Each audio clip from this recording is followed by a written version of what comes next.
अस्सलाम वालेकुम।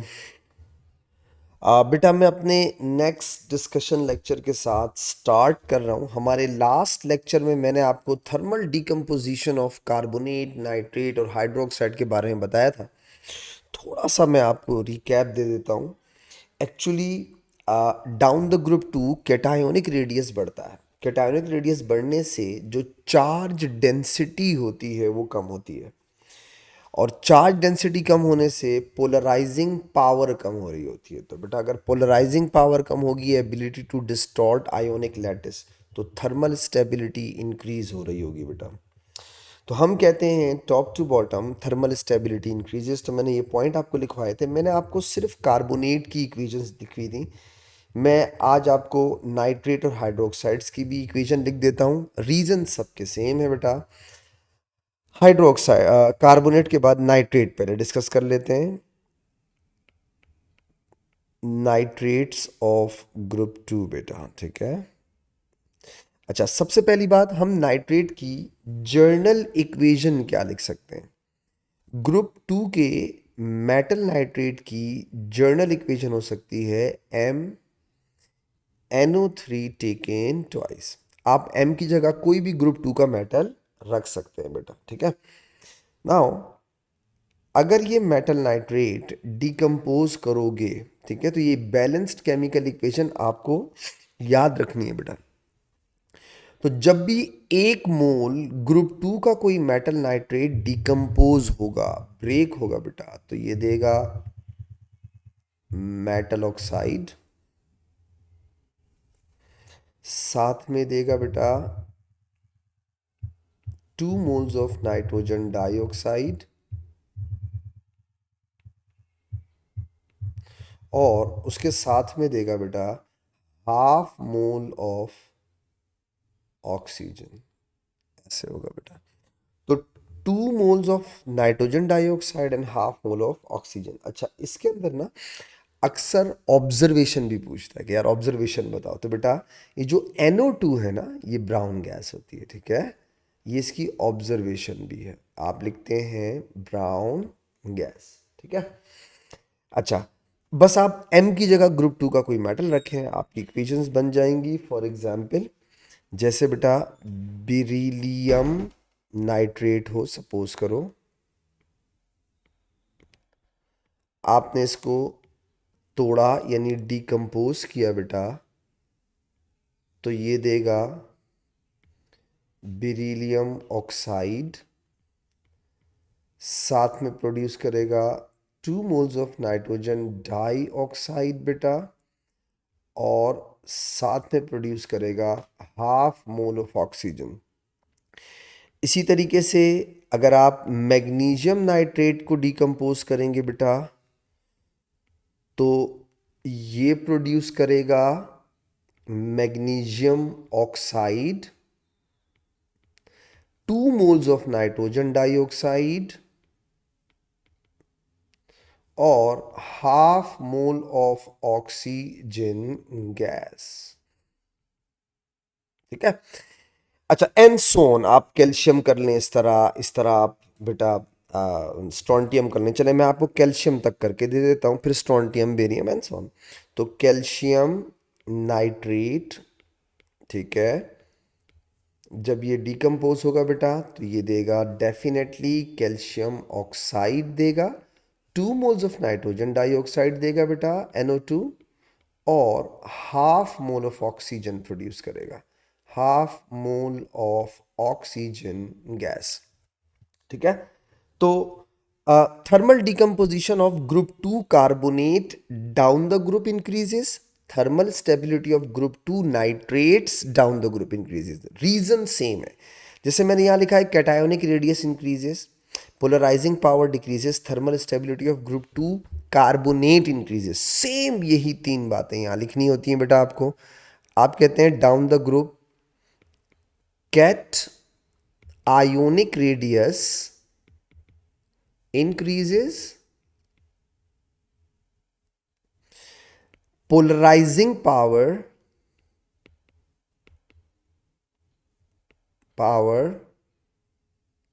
decreases, thermal stability of thermal stability of group 2 nitrates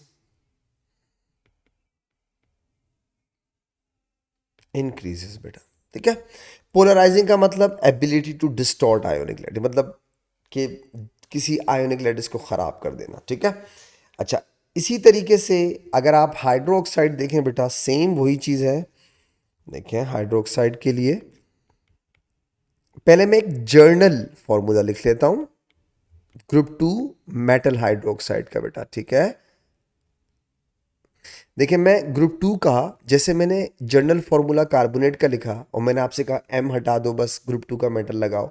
मैंने आपको नाइट्रेट का जर्नल फॉर्मूला बताया कि आप एम हटाओ ग्रुप 2 का कोई मेटल लगा दो। इसी तरह हाइड्रोक्साइड में भी ऐसा ही है। जैसे फॉर एग्जाम्पल बेटा, फॉर एग्जाम्पल हम इसे जर्नली लिख सकते हैं M O H taken twice solid. जब आप इसे डिकम्पोज कर रहे होंगे बेटा तो ये प्रोड्यूस करेगा मेटल ऑक्साइड यानी कि सॉलिड, और साथ में H2O फॉर्म करेगा but in the steam state बेटा, गैशियस स्टेट के अंदर प्रोड्यूस करेगा। तो अब आपको बात समझ में आ गई, जब आप कार्बोनेट्स को हीट करते हैं तो मेटल ऑक्साइड और कार्बन डाइऑक्साइड बनता है 1:1 का रेशो। जब आप मेटल नाइट्रेट को हीट करते हैं 1 मोल, तो 1 mole metal oxide, 2 moles of nitrogen dioxide और हाफ मोल ऑफ ऑक्सीजन। और जब आप मेटल हाइड्रो ऑक्साइड को बेटा डिकम्पोज करते हैं बेटा, तो 1 mole of metal oxide and 1 mole of steam. तो जर्नल फॉर्मूला आप ये लिख सकते हैं बेटा मेटल हाइड्रोक्साइड का, और आप इसकी एग्जाम्पल में कुछ भी लिख दें बेरिलियम। जैसे फॉर एग्जाम्पल अगर मैं 2 एग्जाम्पल्स लिख दूं, बेरिलियम हाइड्रो ऑक्साइड सॉलिड है बेटा। अगर आप इसे डिकम्पोज करना चाहें तो ये प्रोड्यूस करेगा बेरिलियम ऑक्साइड और साथ में स्टीम प्रोड्यूस करेगा H2O गैसियस फॉर्म में। सेम इसी तरीके से अगर आप मैग्नीशियम हाइड्रो ऑक्साइड को हीट कर दें बेटा तो ये प्रोड्यूस करता है मैग्नीशियम ऑक्साइड, वही मेटल ऑक्साइड, और साथ में क्या प्रोड्यूस कर देगा, स्टीम, यानी H2O गैसियस फॉर्म। इसी तरीके से बेटा अगर आप कैल्शियम हाइड्रो ऑक्साइड सॉलिड को हीट कर देवे तो ये प्रोड्यूस करेगा कैल्शियम ऑक्साइड सॉलिड और साथ में प्रोड्यूस कर देगा स्टीम बेटा। सेम रूल वही है जो कार्बोनेट के लिए था, जो नाइट्रेट के लिए था, जो हाइड्रोक्साइड, वही हाइड्रोक्साइड के लिए। Top to bottom cationic radius increases, polarising power decreases, thermal stability of group 2 hydroxide increases बेटा। तो अगर हम बात करें नाइट्रेट की, कार्बोनेट की, हाइड्रोक्साइड की, तो तीनों का ट्रेंड सेम होता है बेटा। कुछ छोटी छोटी बातों का ख्याल रखिएगा बेटा। मैं इन तीनों इक्वेशंस को एक जगह लिख के कुछ बातें समझाना चाहता हूं, वेरी इंपॉर्टेंट, जरा देखिएगा। जैसे बेटा जब आप ग्रुप 2 के मेटल कार्बोनेट को डिकम्पोज करने के लिए हीट करते हैं, ठीक है, कुछ छोटी छोटी बातें याद रखिएगा। ये की पॉइंट आपको स्पेशली मोल्स के क्वेश्चन सॉल्व करने में बहुत हेल्प करते हैं। अब आपने कहा, जैसे सॉरी यार मैंने फॉर्मूला गलत लिखा, जैसे ग्रुप 2 के मेटल कार्बोनेट, ठीक है, ये हो गए। आप इसे हीट करेंगे, ये प्रोड्यूस करेगा मेटल ऑक्साइड सॉलिड और साथ में प्रोड्यूस करेगा बेटा कार्बन डाइऑक्साइड गैस, ठीक है। अच्छा इसी तरीके से जो दूसरी इक्वेशन मैंने आपको लिखवाई थी मेटल नाइट्रेट वाली, MnO3 टेकन ट्वाइस सॉलिड, ये जनरल इक्वेशन लिख रहा हूं, ठीक है। और ये क्या प्रोड्यूस करेगा बेटा, मेटल ऑक्साइड, साथ में मैंने आपको बताया 2 moles of nitrogen dioxide gas, और बेटा साथ में half mole of oxygen gas. और आखिरी जो इक्वेशन है थर्मल डिकम्पोजिशन की, मेटल हाइड्रो ऑक्साइड वाली, ये इसका जर्नल फॉर्मूला हो गया बेटा। जब आप हाइड्रो ऑक्साइड ऑफ ग्रुप 2 को हीट करते हैं और वो डिकम्पोज होता है तो वो मेटल ऑक्साइड देता है, साथ में H2O देता है, but in the form of steam. ये हो गया। इन तीनों इक्वेशंस को अगर आप गौर से देखें बेटा तो इसमें ना कुछ चीजें समझने वाली है। देखिए बेटा, अगर आप एक मोल मेटल कार्बोनेट डिकम्पोज करते हैं तो एक मोल कार्बन डाइऑक्साइड प्रोड्यूस होती है। अक्सर क्या करता है वो कि मेटल कार्बोनेट को आइडेंटिफाई करने के लिए आपको वैल्यूज देता है। और आपको ये बात पता होनी चाहिए कि अगर एक मोल कार्बन डाइऑक्साइड रिलीज हो रही हो, यानी आरटीपी पर 24 DM³ कार्बन डाइऑक्साइड रिलीज हो रही हो, what does it mean? It means आपने एक मोल ग्रुप 2 का मेटल कार्बोनेट डिकम्पोज किया। तो अगर आपके पास एक मोल मेटल कार्बोनेट आ जाए तो बेटा एक मोल के मास को मॉलिक्यूलर मास कहते हैं। तो कभी कभी क्या करता है, आपको मेटल कार्बोनेट का मास दे देगा, कार्बन डाइऑक्साइड का मास या वॉल्यूम दे देगा, और आपको बोलेगा मेटल कार्बोनेट को आइडेंटिफाई करो। कौन सा मेटल कार्बोनेट? आराम से पहचान सकते हैं। तो ये जो मैं बच्चों तुम्हें पहले भी बोल रहा था, ये जो मैं इक्वेशन लिख रहा हूं ना, इसमें जो मैंने मोल रेशियो लिखे हैं ये आपको याद होने चाहिए। अगर ये आपको याद नहीं होंगे ना, आप उसके मोल्स वाले क्वेश्चन में फंस जाएंगे। तो ये 1:1 का रेशियो, 1:2 का रेशियो, इनको याद रखना। एक और चीज सुनिएगा। देखिए बेटा, जब आप डिकम्पोज कर रहे हैं तो आप चेक करें, एक मोल मेटल कार्बोनेट को डिकम्पोज करने पर एक मोल मेटल ऑक्साइड बन रहा है, और वो भी सॉलिड बन रहा है। ये जो सॉलिड बनता है ना, इसे हम लोग रेजिड्यू कहते हैं। ये बच जाएगा। बिल्कुल कॉमन सेंस की बात कर रहा हूं, थोड़ा सा ख्याल रखिएगा। आपने एक सपोज करो बॉइलिंग ट्यूब के अंदर मेटल कार्बोनेट डाला और आपने उसको हीट किया। ठीक है, हीट करने पर वो जो रिमेनिंग बचेगा उसी बॉइलिंग ट्यूब के अंदर, वो क्या होगा? रेजिड्यू होगा। क्या चीज उस बॉइलिंग ट्यूब में से निकल जाएगी? Carbon dioxide. और अगर कार्बन डाइऑक्साइड का वॉल्यूम आप मेजर कर लें या कार्बन डाइऑक्साइड का मास मेजर कर लें, वो एक अलग बात है। तो जो चीज लॉस हो जाए, यानी जो गैस होती है, ये डिक्रीज इन मास आता है। ये जो होता है, ये जो लॉस होगा, ये क्या हुआ? एक minute.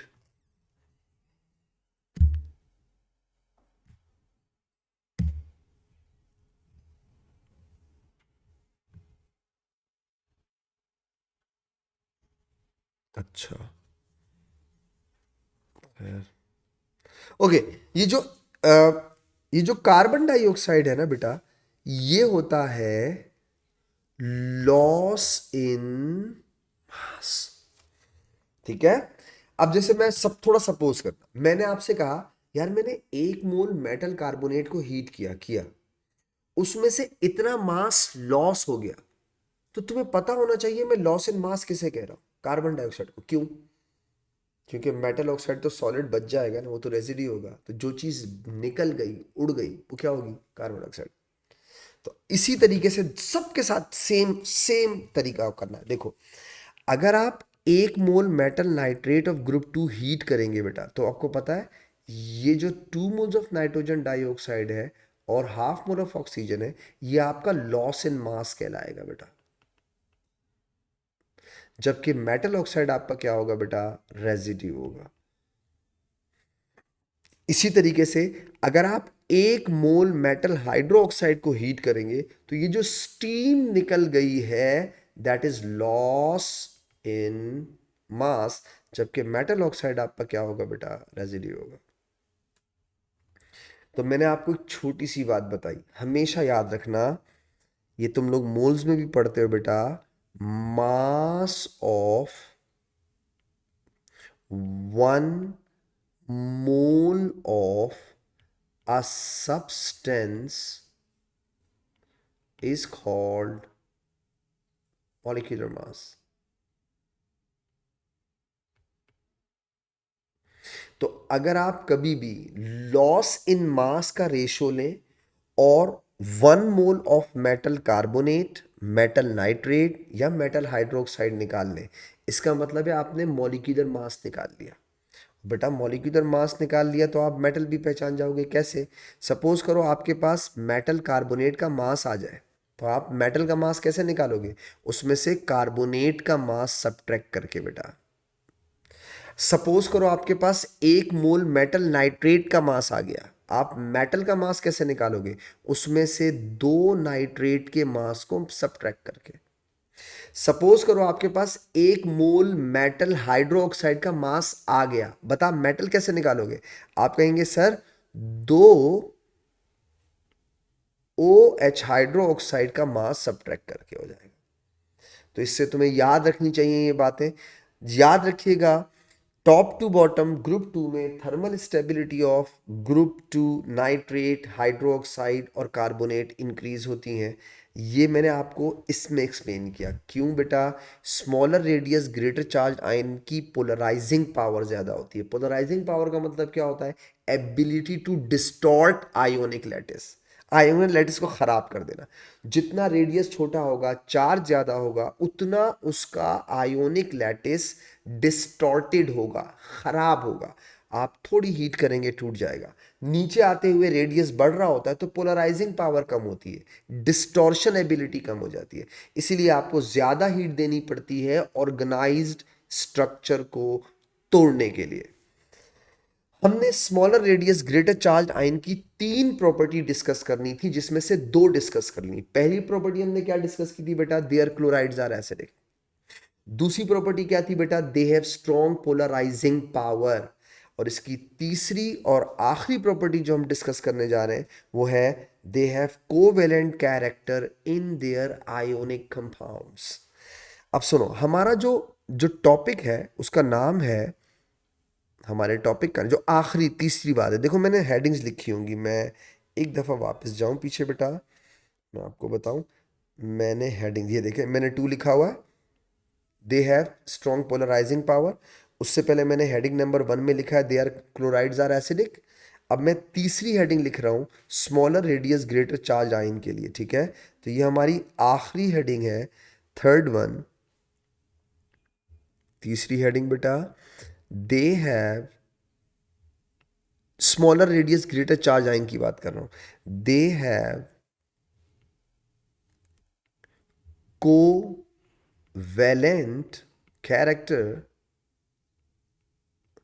they have covalent character in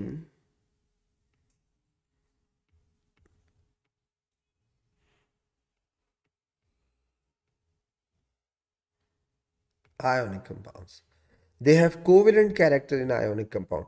अच्छा, मैं बच्चों से कहता हूं यार, कोवेलेंट कैरेक्टर इन आयोनिक कंपाउंड को समझने से पहले आप इसकी एक रिवर्स टर्म समझ लें, फिर आपको ये भी समझ में आ जाएगा। क्या? एक और टर्म है, मैं वो भी लिख देता हूं, वो है ionic character in covalent substances. ये हमारे सिलेबस का पार्ट नहीं है, लेकिन इसको समझने से आपको जो ऊपर वाली बात है ना वो जल्दी समझ में आ जाएगी, आसानी से समझ में आ जाएगी। देखो, सबसे पहली बात बेटा, मैं आपके सामने एक आयोनिक कंपाउंड रखता हूं, जैसे for example sodium chloride. Sodium chloride ionic compound है, आप सबको पता है।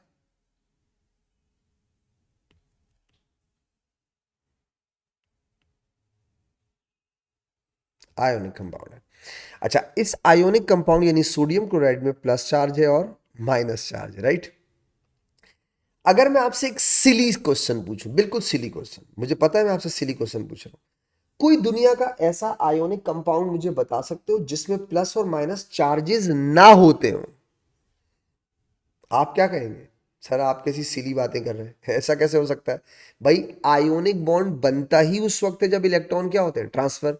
तो इलेक्ट्रॉन अगर ट्रांसफर होंगे तो ऑपोजिटली चार्ज आयन बनेंगे नहीं बनेंगे? बनेंगे। आप कह रहे हैं कोई ऐसा आयोनिक कंपाउंड बताओ जिसमें ऑपोजिटली चार्ज आयन ना हो, ऐसा कुछ हो सकता है? जी नहीं। तो मैं ये नहीं कह सकता हूं दुनिया के हर आयोनिक कंपाउंड के अंदर ऑपोजिटली चार्ज आयन होते होते हैं। तो बेटा ऐसी चीज जो हर आयोनिक कंपाउंड में है, तो मैं कह सकता हूं वो उसकी कैरेक्टरिस्टिक प्रॉपर्टी हो गई। यानी oppositely charged ion characteristic property हो गई किसकी? आयोनिक कंपाउंड की। तो मैं, ये देखिए बेटा, ये जो प्लस और ये माइनस चार्जेस हैं, इन्हें कह रहा हूं these charges are characteristic property of ionic substance. हो गया? अब इसे कंपेयर कीजिएगा, बात समझ में आ जाएगी। ये देखिएगा बेटा, मैं आपके सामने दो कोवेलेंट सब्सटेंस लिखूंगा। HCl एक कोवेलेंट है और हाइड्रोजन एक कोवेलेंट मॉलिक्यूल है, दोनों कोवेलेंट है। ठीक है? अच्छा, HCl में इलेक्ट्रोनेगेटिविटी के डिफरेंस की वजह से क्या होगा? क्लोरीन स्लाइटली नेगेटिव होगा और हाइड्रोजन स्लाइटली पॉजिटिव होगा। मानते हो? अच्छा, ये काम नीचे HH में नहीं होगा क्योंकि दोनों की इलेक्ट्रोनेगेटिविटी क्या है? सेम। अच्छा, अब गौर से देखिए, ये कंपाउंड क्या है? HCl मॉलिक्यूल है खुद क्या है? कोवेलेंट है। बताओ, इलेक्ट्रोनेगेटिविटी की वजह से ये जो चार्जेस आ गए हैं, प्लस और माइनस चार्जेस, ये चार्जेस किसकी कैरेक्टरिस्टिक प्रॉपर्टी होती है? चार्जेस आयोनिक की होती है। अब बात को जरा कंबाइन करो, समझ में आ जाएगी।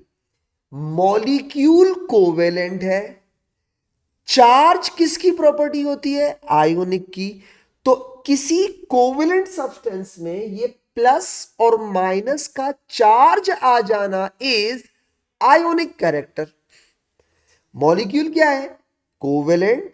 इसमें कैरेक्टर कौन सा है? आयोनिक। कैसे? प्लस और माइनस चार्ज। क्योंकि पॉजिटिव नेगेटिव चार्जेस किसकी कैरेक्टरिस्टिक प्रॉपर्टी है? आयोनिक की। तो पता है आप इसे बोलते कैसे हो? आप इसे बोलते हो the slightly negative positive charges are ionic character in covalent substance.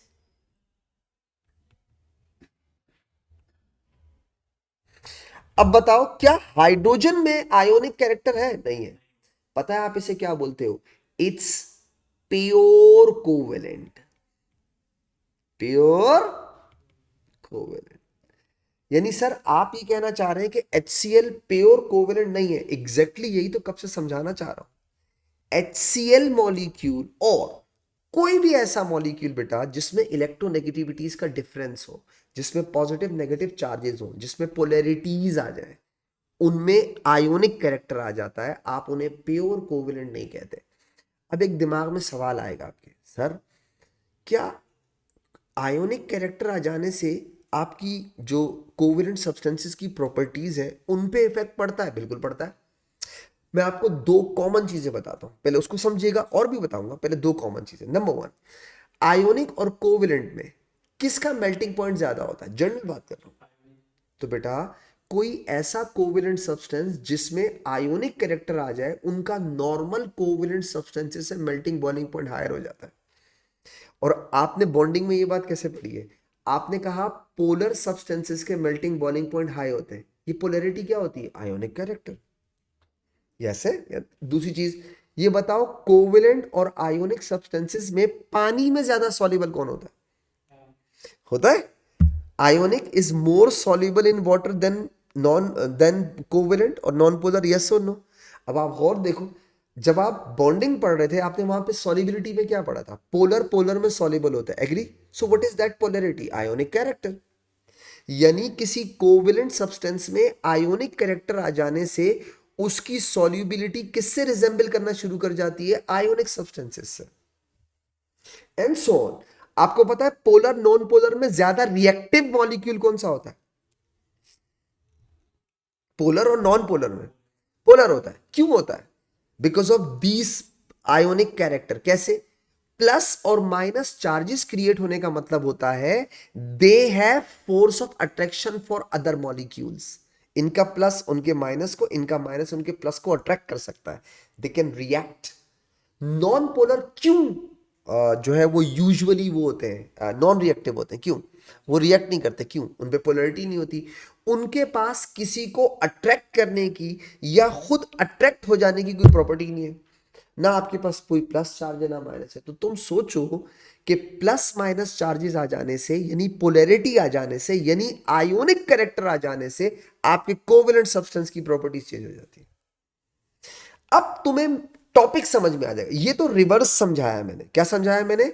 Ionic character in covalent, जबकि हमारा टॉपिक क्या है? कोवेलेंट कैरेक्टर इन आयोनिक। अभी समझ में, अब वो जल्दी समझ में आ जाएगा। ठीक है, देखो पोलराइजिंग तुम पढ़ चुके हो, और अगर तुम इसमें कोवेलेंट वाली चीज पढ़ लोगे बेटा और आसान हो जाएगी। मैं तुम्हें छोटी सी एग्जांपल से समझाता हूं। जैसे फॉर एग्जांपल यहां देखिएगा, सोडियम ऑक्साइड है। मैं आपके सामने 3 ऑक्साइड रखता हूं, मुझे यकीन है बात समझ में आ जाएगी। इन तीनों से काफी समझ में आ जाएगी। सोडियम ऑक्साइड है आपके पास, आपके पास मैग्नीशियम ऑक्साइड है, और आपके पास एल्यूमिनियम ऑक्साइड है। ये तीनों आयोनिक है, तीनों आयोनिक है। ये भी आयोनिक है बेटा, ये भी आयोनिक है बेटा, ये भी आयोनिक है। ठीक है, now sit back and relax. Full concentrate कीजिएगा, चीजों को समझिएगा जरा। देखिएगा, आपको बड़ी अच्छी चीज समझा रहा हूं। एक चीज देखिए बेटा, सोडियम ऑक्साइड के आयोनिक लैटिस में सोडियम +1 है और ऑक्साइड 2 माइनस है। मैग्नीशियम ऑक्साइड में मैग्नीशियम 2 प्लस है, ऑक्साइड 2 माइनस है। एल्यूमिनियम में 3 प्लस है और 2 माइनस है। एग्री करते हो? आपको लेफ्ट टू राइट रेडियस मैंने बताए हुए हैं। पीरियड 3 के अंदर आयोनिक रेडियस भी तुमने पढ़ लिए, पीरियड 3 के अंदर कोवेलेंट रेडियस भी तुमने पढ़ लिए। जैसे फॉर एग्जांपल बेटा, सबसे बड़ा रेडियस इन तीनों कैटाइंस में सोडियम का होगा। आप सब ये बात जानते हैं। सपोज ये सोडियम है,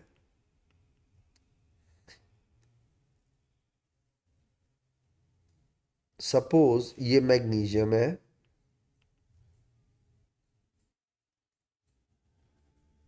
और सपोज ये एल्यूमिनियम है। तो लेफ्ट टू राइट रेडियस क्या हो रहा है? छोटा। अब बताओ, इन तीनों में smaller radius greater charge ion किसका है? एल्यूमिनियम का, राइट। अच्छा, smaller radius greater charge cation की थर्ड प्रॉपर्टी क्या लिखवाई है? They have covalent character in ionic compound, right, यही लिखवाई है। अब चेक कीजिए क्या कहते हैं, जरा देखिएगा। जब आप सोडियम ऑक्साइड का लैटिस बना रहे होंगे बेटा, तो उसमें सोडियम आयन होगा, बिल्कुल होगा,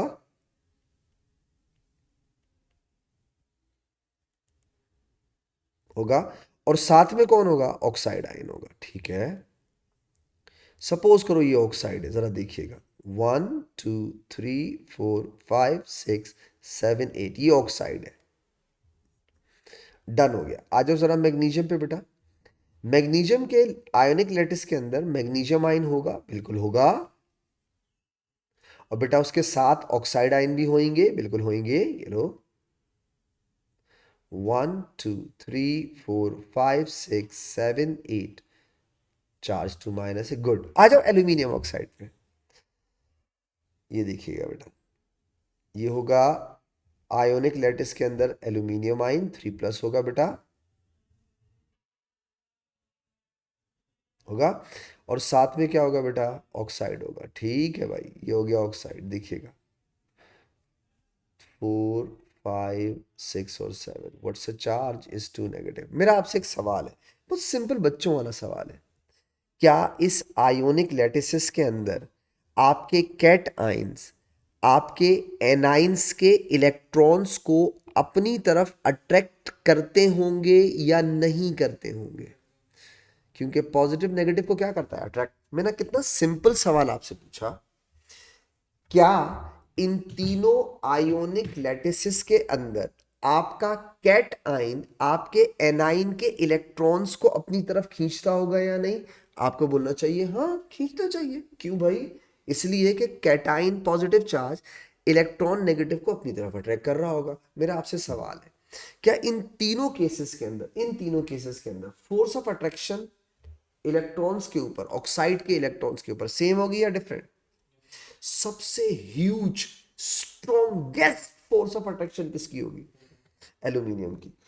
अब सुन, ये जो एल्यूमिनियम है ना, ये ऑक्सीजन के इलेक्ट्रॉन्स को अपनी तरफ खींच लेता है। अब जरा गौर से देखिए, इलेक्ट्रॉन डोनेट करता है तो आयोनिक बॉन्ड बनता है, बट जो इलेक्ट्रॉन डोनेट कर रहा है उन इलेक्ट्रॉन्स को अपनी तरफ खींच भी रहा है। तो इसका मतलब यह हुआ एल्यूमिनियम के केस में अगर उसने इलेक्ट्रॉन देने के बाद इलेक्ट्रॉन्स अपनी तरफ खींच लिए तो मतलब एल्यूमिनियम ने कंप्लीटली इलेक्ट्रॉन्स ट्रांसफर ही नहीं किए। आप किसी को इलेक्ट्रॉन दें और फिर उसके इलेक्ट्रॉन्स पकड़ भी लें, इधर आओ इधर आओ, इसका मतलब है आपकी तरफ से इलेक्ट्रॉन कंप्लीटली ट्रांसफर नहीं हुए। इस पार्शल ट्रांसफर ऑफ इलेक्ट्रॉन को कहते हैं कोवेलेंट कैरेक्टर। अच्छा, इसे कोवेलेंट कैरेक्टर कहते हैं क्यों? सिंपल सी बात है, मुझे एक बात बताओ, आप कोवेलेंट बॉन्ड के अंदर करते क्या है? थोड़ा मैं आपको इसकी डेप्थ समझाता हूं, जरा देखिएगा। ये जो है ना, ये पार्शियल ट्रांसफर ऑफ इलेक्ट्रॉन ये हो गया। अभी मैं आपको इसकी डेप्थ समझाता हूं, जरा देखिएगा। पार्शियल ट्रांसफर ऑफ इलेक्ट्रॉन हुआ है। अब जरा देखिएगा, थोड़ा सा तवज्जो दीजिएगा, आपको लॉजिक समझ में आ जाएगी। ये देखिए बेटा, एक कोवेलेंट सब्सटेंस मैं आपके सामने बनाने लगा हूं। देखो, सपोज करो यहां पे दो इलेक्ट्रॉन शेयर्ड हुए हैं, ठीक है, और ये इनके न्यूक्लियस हैं। कैन आई से ये जो शेयर्ड इलेक्ट्रॉन है बेसिकली बॉन्डिंग इलेक्ट्रॉन्स हैं? अभी समझ में आ जाएगी आपको पूरी बात है। मुझे बताओ, इन बॉन्डिंग पेयर के ऊपर या जो बॉन्ड्स बने हुए इस पे न्यूक्लियस की फोर्स ऑफ अट्रैक्शन होती है नहीं होती? इलेक्ट्रोस्टैटिक फोर्स होती है।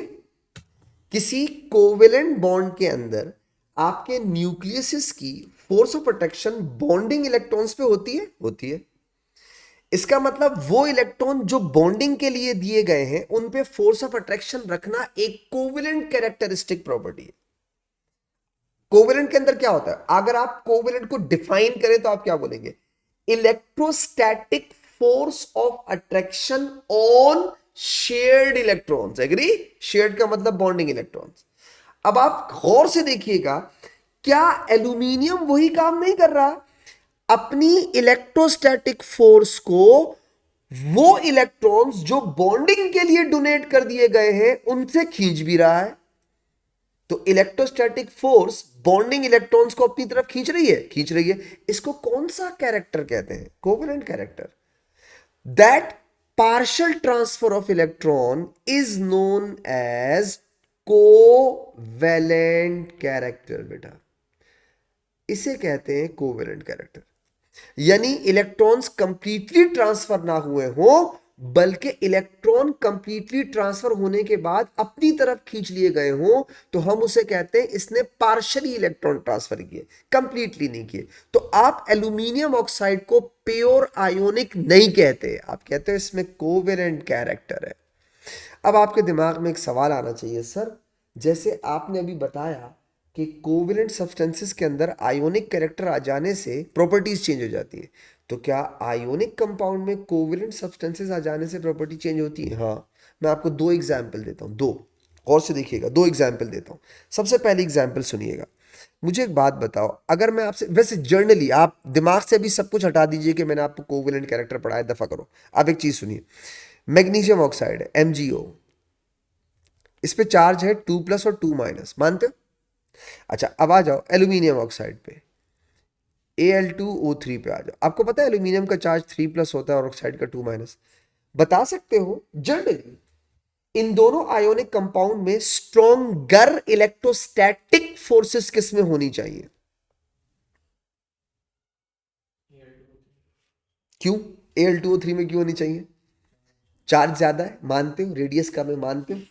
तो यानी एल्यूमिनियम ऑक्साइड का इलेक्ट्रोस्टैटिक फोर्स ज्यादा होने से मेल्टिंग पॉइंट ज्यादा होना चाहिए। हाँ, अब जरा देखिएगा, तुम्हें पता है मैग्नीशियम ऑक्साइड का मेल्टिंग पॉइंट होता है 2800 डिग्री सेंटीग्रेड।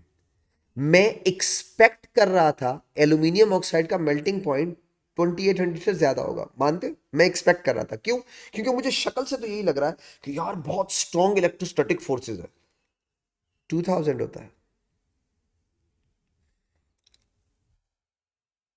हैरत हो रही है? बिल्कुल मुझे भी हैरत हो रही है। ऐसा क्यों हुआ?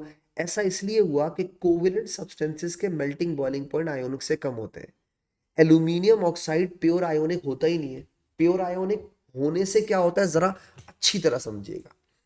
अगर कोई आयोनिक कंपाउंड प्योर आयोनिक होगा तो उसकी charge intensities, negative positive charge intensities high होंगी। क्यों? इलेक्ट्रॉन कंप्लीटली ट्रांसफर हो गए। लेकिन आप सोचो, अगर इलेक्ट्रॉन पार्शली ट्रांसफर हुए हो तो क्या चार्ज इंटेंसिटी ज्यादा होंगी? जी नहीं। इसीलिए आप कहते हैं कोवेलेंट सब, कोवेलेंट कैरेक्टर आ जाने से उसके मेल्टिंग बॉइलिंग पॉइंट क्या हो जाते हैं? लोअर हो जाते हैं। तो एल्यूमिनियम ऑक्साइड में कोवेलेंट कैरेक्टर आ जाने से उसका मेल्टिंग पॉइंट मैग्नीशियम ऑक्साइड से कम हो जाता है। एक बात आपको एक और चीज समझाता हूं, देखिएगा। थोड़ा सा आपको ओ लेवल्स वाली चीजें याद होना तो बिलीव मी, मैं आपको एक और बड़ी अच्छी चीज सिखा सकता हूं। जरा देखिएगा, मुझे ये बताओ, आपने ओ लेवल के अंदर आपने ओ लेवल्स के अंदर टाइप्स ऑफ ऑक्साइड के अंदर एसिडिक ऑक्साइड और बेसिक ऑक्साइड्स पढ़ा है। मैं याद दिलाता हूं, आपको याद होगा एसिडिक ऑक्साइड्स में आपने ये पढ़ा था बेटा कि they are non metal oxides. Acidic oxides are non metal oxides. और नॉन मेटल ऑक्साइड्स क्या होते हैं बेटा? Covalent oxides. और ये आपने ओ लेवल में भी पढ़ा है। कोवेलेंट ऑक्साइड्स क्या होते हैं? एसिडिक होते हैं। ठीक है, अब दोबारा देखिएगा, आपको याद होगा बेसिक ऑक्साइड्स में हमने क्या पढ़ा था। मैं याद दिला देता हूं अगर आपको याद नहीं आ रहा। बेसिक ऑक्साइड्स में हमने पढ़ा था दे आर मेटल ऑक्साइड्स। अब बताओ, मेटल और ऑक्सीजन यानी कि आयोनिक। बेसिक ऑक्साइड्स क्या होते हैं? Ionic oxide. अब देखें, अल्लाह करे आपको मेरी बात समझ में आ जाए। जरा मुझे एक बात बताना बेटा, क्या एल्यूमिनियम ऑक्साइड आयोनिक कंपाउंड है? यस है। तो बेटा आयोनिक कंपाउंड भी है और आयोनिक ऑक्साइड भी है। आयोनिक होने की वजह से एल्यूमिनियम ऑक्साइड की प्रॉपर्टीज होनी चाहिए बेसिक। मानते हो? मानते हो? आजा, बताओ, एल्यूमिनियम ऑक्साइड के अंदर कोवेलेंट कैरेक्टर भी आ रहा होगा? बिल्कुल आ रहा होगा। कोवेलेंट कैरेक्टर भी आ रहा होगा।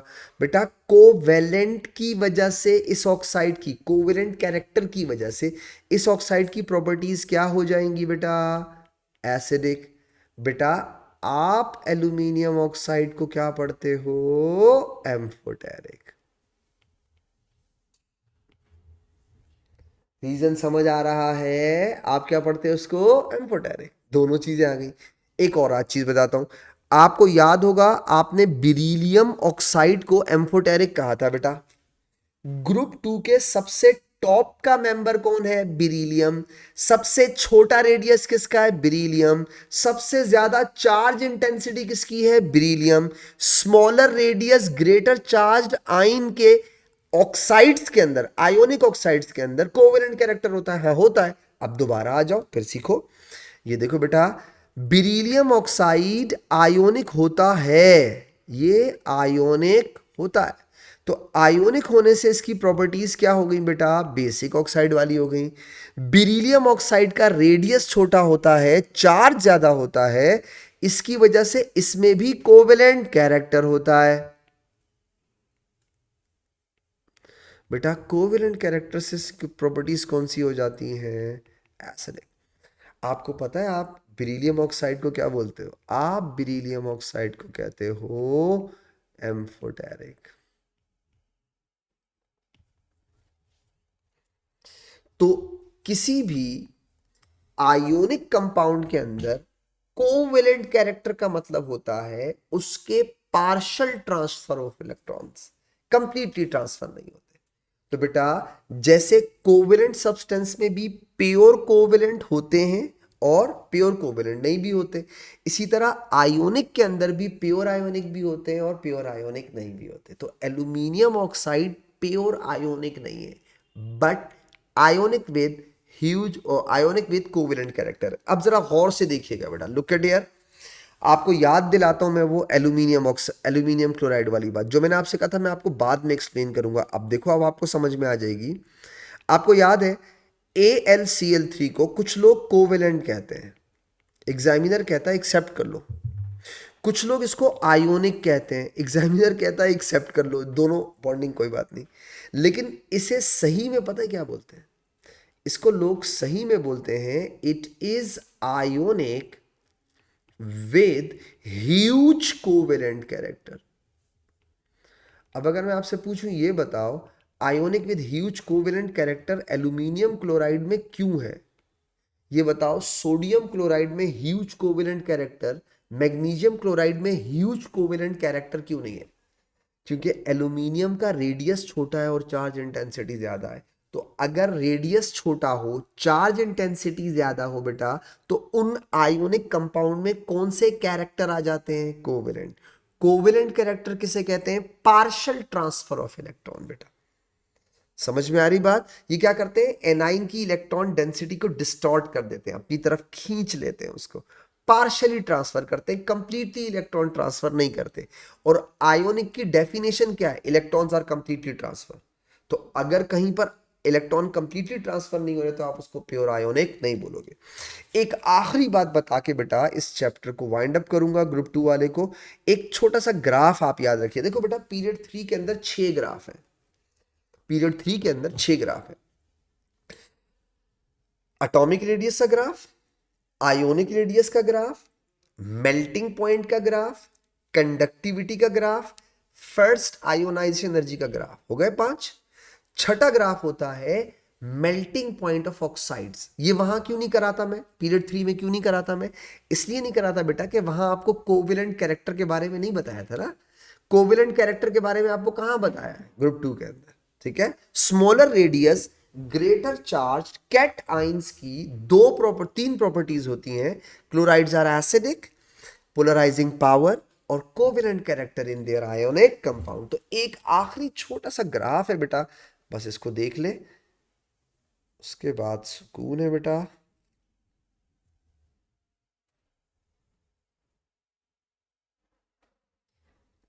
यहां मैं लिख रहा हूं मेल्टिंग पॉइंट्स, ठीक है, और यहां मैं लिख रहा हूं बेटा पीरियड 3 ऑक्साइड्स। Period 3 oxides. ये देखिए बेटा, ये कुछ ऐसा होगा। सपोज करो, ये मैं एक मिनट, ये सोडियम होता है,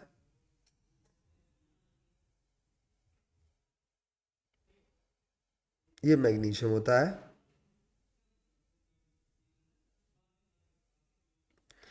ये एल्यूमिनियम होता है,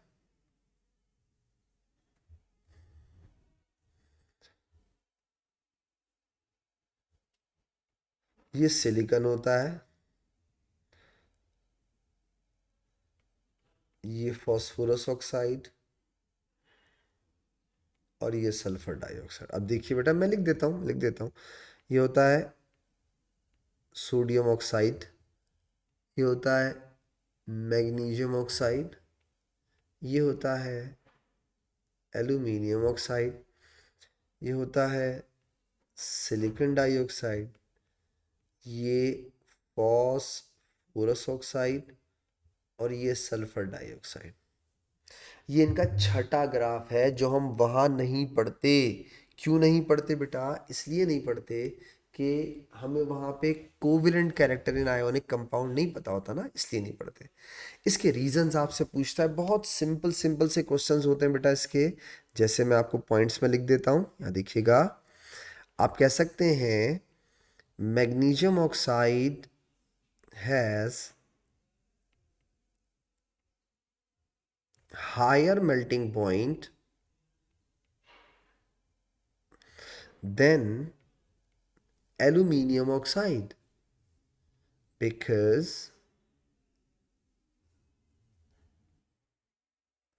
magnesium oxide is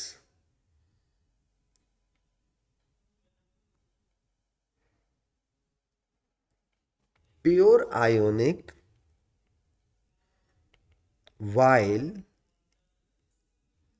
aluminium oxide has covalent character in its ionic oxide। दूसरा पॉइंट देखिएगा बेटा, ये सिंपल सिलिकॉन क्यों ज़रा ऊपर है सोडियम ऑक्साइड से, देखें थोड़ा ऊपर लग रहा है, या उसका मेल्टिंग पॉइंट क्यों ज़्यादा है, जबकि P4O10 और SO2 का इतना मेल्टिंग पॉइंट कम क्यों है बेटा? तो सिंपल सी एक बात याद रखिएगा, ठीक है, कि SiO2 has not higher than, बस हाई मेल्टिंग पॉइंट, रीज़न पूछ लेता है, बिकॉज ऑफ, ये आपको पता भी है बेटा, because of its giant covalent structure.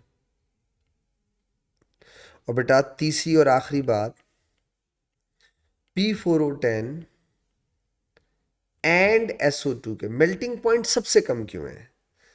Are simple molecular,